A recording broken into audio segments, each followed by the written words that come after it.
जय गुरुदेव, जय गायत्री माता। सभी को नमस्कार। आज हम जानते हैं दान के महत्व के बारे में। हिंदू धर्म में 10 कर्तव्यों को बताया गया है। पहला है ईश्वर की उपासना, दूसरा है संध्या वंदन, तीसरा है श्रावण माह व्रत, चौथा है 4 धाम की तीर्थ यात्रा, 5वां है दान, छठा है मकर संक्रांति कुंभ पर्व, 7वां है पंच यज्ञ, 8वां है सेवा कार्य, 9वां है 16 संस्कार और 10वां है धर्म प्रचार।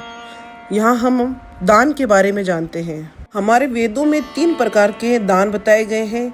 एक उच्चतम दान, एक मध्यम दान और तीसरा है निकृष्ट दान। हमारे पुराणों में अनेकों प्रकार के दान के बारे में उल्लेख किया गया है। मुख्य है अन्नदान, वस्त्र दान, औषध दान, ज्ञान दान और अभय दान। चलिए हम बात करें तो दान 2 प्रकार के होते हैं। एक माया के निमित्त किया गया दान और दूसरा भगवान के निमित्त किया गया दान। पहले दान में स्वार्थ होता है और दूसरे दान में भक्ति होती है। किसी भी वस्तु का दान करते रहने से विचार और मन में खुलापन आता है, मोह कमजोर पड़ता है, जो शरीर छूटने या मुक्त होने में जरूरी भूमिका निभाता है। हर तरह के लगाव और भाव को छोड़ने की शुरुआत दान और क्षमा से होती है। दानशील व्यक्ति से किसी भी प्रकार का रोग या शोक नहीं चिपकता है।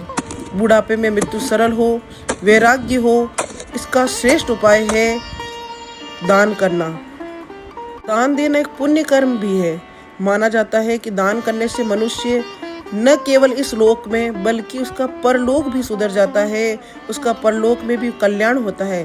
दान देने से मनुष्यों को सद्गति मिलती है। दान करने से जीवन की तमाम परेशानियों का अंत खुद ब खुद होने लगता है। दान करने से कर्म सुधरते हैं और अगर कर्म सुधर जाए तो भाग्य संवरते देर नहीं लगती। हमारे शास्त्रों में महर्षि दधीची के बारे में कौन नहीं जानता। महर्षि दधीची ने अपनी सारी हड्डियों का दान दे दिया था और राजा कर्ण के बारे में भी कौन नहीं जानता। उन्होंने भी अंतिम समय में अपने स्वर्ण दान जो याजक को दान कर दिए थे। लेकिन एक विशेष बात, दान हमेशा पात्र को ही देना चाहिए। जरूरतमंद व्यक्ति हो, जो मुख से बोल नहीं सकते, बेजुबान जीव है, पक्षी है, ऐसे को हमें दान करना चाहिए। दान एक हाथ से देने पर अनेक हाथों से लौटकर हमारे ही पास आता है। बस शर्त यह है कि दान हमेशा निस्वार्थ भाव से, श्रद्धा भावना से करना चाहिए, जिससे समाज का भला हो। दान करने से ग्रह दोष, नक्षत्र दोष, पितृ दोष, मंगल दोष, काल सर्प दोष आदि सभी तरह के दोष मिट जाते हैं। दान करने से घर परिवार में किसी भी प्रकार का संकट नहीं आता और सुख समृद्धि बनी रहती है।